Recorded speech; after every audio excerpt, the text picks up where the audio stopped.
میزبان پروگرام آپ کی آواز اردو رضوان طارق قاضی ہری پور سے کشمیری بھائیوں سے اظہار یکجہتی انڈیا کے مظالم کے خلاف ریلی کا انعقاد کیا گیا، جس میں ضلع انتظامیہ، سول سوسائٹی، سیاسی، سماجی، مذہبی شخصیات، اسکول کے بچوں نے بھرپور شرکت کی۔ مزید تفصیلات اس رپورٹ میں۔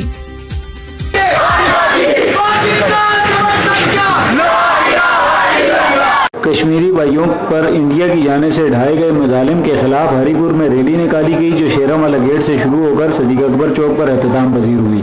اس موقع پر شرکاء نے گفتگو کرتے ہوئے کہا کہ 27 اکتوبر آج کا دن کشمیریوں کے ساتھ اظہار یکجہتی اور یوم سیاہ کے طور پر منا رہے ہیں۔ انہوں نے اس موقع پر مزید کہا، جب سے ہم پیدا ہوئے، جب سے ہم اس روئے زمین پر ہم نے آنکھیں کھولی ہیں، ہم یہی سن رہے ہیں کشمیر بنے گا پاکستان، کشمیر بنے گا پاکستان۔ ہماری دل سے دعا ہے کہ ایک نہ ایک دن ہم کشمیر میں ضرور جائیں گے اور ایسے ہی وہاں پر ہم آزادی کے نعرے لگائیں گے۔ 27 اکتوبر 1947 کو انڈیا نے کشمیر میں اپنی فوجیں اتاری تھیں اور آج دن تک وہاں پہ جو ظلم و ستم کا بازار گرم ہے، اور الحمدللہ پاکستان نے آج دن تک کشمیریوں کے ہر قسم کی ان کی اخلاقی سفارتی مدد کی ہے، اور ہمارا مطالبہ ہے حکومت پاکستان سے کہ وہ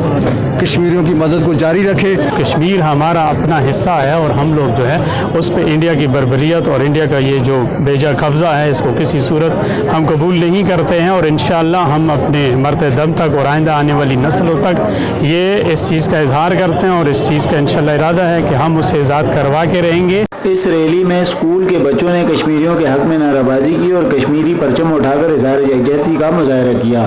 چھوٹے چھوٹے بچوں نے پلے کارڈ اٹھا رکھے تھے جن پر بھارتی مظالم کے خلاف نعرے بھی درج تھے۔